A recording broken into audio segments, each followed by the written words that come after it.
ఉన్నదున్నట్లు మాట్లాడడం, ఏదైనా మనసులో అనుకున్నది కుండబద్దలు కొట్టినట్లు చెప్పడం పొగరని అంటున్నారు.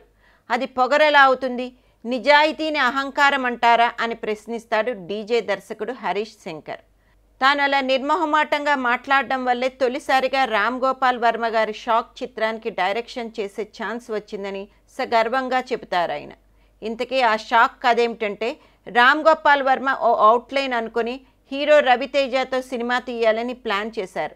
అప్పటికే డైరెక్షన్ డిపార్ట్మెంట్లో పనిచేస్తున్న హరీష్ శంకర్ హీరో రవితేజ అభిమానాన్ని బాగా సంపాదించారు. అందువల్ల రామ్ గోపాల్ వర్మ గారి దగ్గరికి వెళ్ళి ఆ స్టోరీ అవుట్లైన్ ఏమిటో తెలుసుకునే బాధ్యతను హరీష్ శంకర్కి అప్పగించారు హీరో రవితేజ.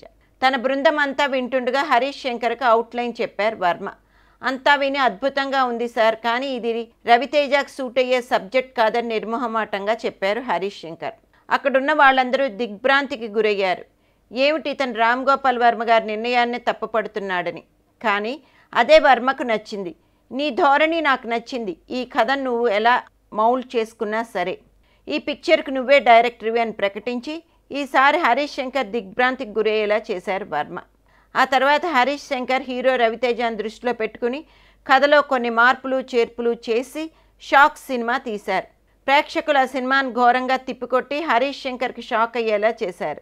ఆ తర్వాత హిట్సు ఫట్సు మామూలే. ఏది ఏమైనా నా తీరు మారదు, నేను ఇంతే అంటారు హరీష్ శంకర్.